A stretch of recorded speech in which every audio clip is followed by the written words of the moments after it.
Hi children, today we are going to learn about vowels. හොඳයි දුවේ පුතේ, අද පාඩමෙන් අපි ඉගෙන ගන්න යන්නේ vowels ගැන. Vowels කියන්නේ ස්වර අකුරු.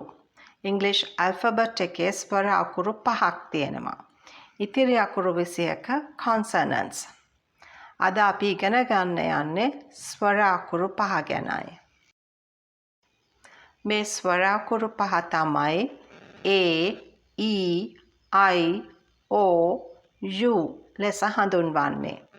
මීට අමතරව Y අකුරත් සමහර වෙලාවට vowel එකක් විදියට ක්‍රියා කරනවා.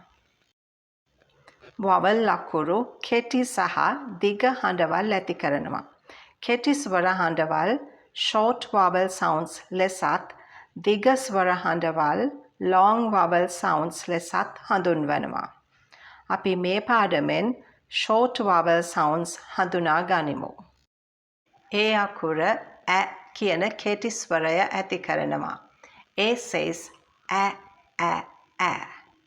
A says ä for apple, bat and mat. හොඳින් බලන්න දුවේ පුතේ.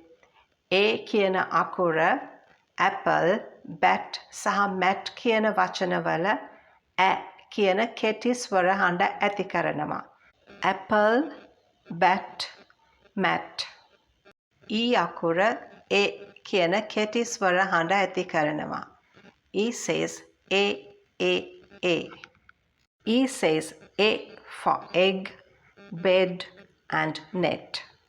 E අකුර egg, bed සහ net කියන වචනවල A කියන කෙටි ස්වර හඬ ඇති කරනවා. egg, bed, net. I අකුර E කියන කෙටි ස්වර හඬ ඇති කරනවා. I says E, E, E. I says E for igloo, bin and tin. I අකුර igloo, bin සහ tin කියන වචනවල E කියන කෙටි ස්වර හඬ ඇති කරනවා. igloo, bin, tin. O අකුර O කියන කෙටි ස්වර හඬ ඇති කරනවා. O says O, O, O. O says O for orange, cot and mop. O අකුර orange, cot සහ mop කියන වචනවල O කියන කෙටි ස්වර හඬ ඇති කරනවා. U අකුර A කියන කෙටි ස්වර හඬ ඇති කරනවා. U says A, A, A. U says A for umbrella, bun and run.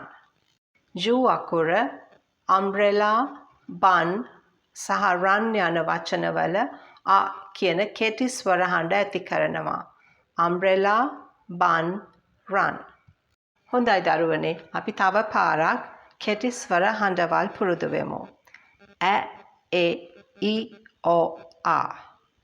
A, E, I, O, A. ඔයා මේ පාඩමෙන් කෙටි ස්වර හඬවල් ඉගෙන ගත්තා. අපි ඊළඟ පාඩමෙන් මේ කෙටි ස්වර හඬවල් මිශ්‍ර වෙලා වචන හැදෙන ආකාරය බලමු. Meet you soon again children. Bye for now.